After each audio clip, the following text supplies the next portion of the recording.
નમસ્કાર, news plus ગુજરાતીમાં આપનું સ્વાગત છે। હવે વાત કરીએ સમાચારની તો શિયાળાની ગાઢ ઊંઘ સામે દાહોદ શહેરમાં તસ્કરો પણ સક્રિય બન્યા છે।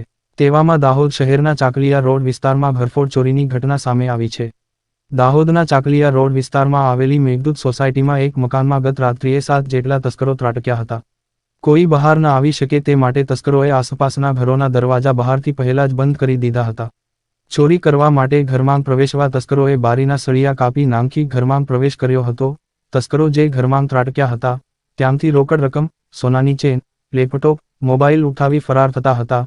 તે સમયે મકાન માલિક સંકેત શાહ જાગી જતા તસ્કરોએ તેમના પર હથોડા જેવા હથિયાર વડે હુમલો કરી તેમને ઈજાઓ પહોંચાડી હતી, પરંતુ સંકેત શાહે તસ્કરોનો પ્રતિકાર કરતા તસ્કરો નાસી છૂટ્યા હતા।